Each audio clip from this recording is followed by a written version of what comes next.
బాగా ఆలోచించి చెప్పండి.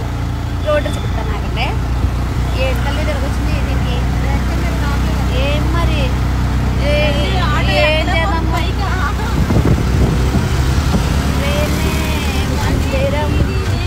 కనిపెట్టగలరా? ఫిలిం నగర్ అంట ఇది. ఫిలిం నగర్ బాగుంది, చాలా బాగుంది. అబ్బాయి బాగుంది కదా. నీ పువ్వులు ఎగరేసుకో,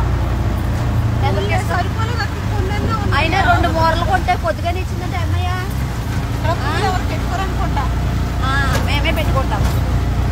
ఆడవాళ్ళకి పువ్వులు, బొట్టు, గాజులు ఎంత అందంగా ఉంటాయి చెప్పిస్తా, పెట్టుకోండి సరేనా? అలాగని చెప్పి మేము పల్లెటూరు. బాయ్.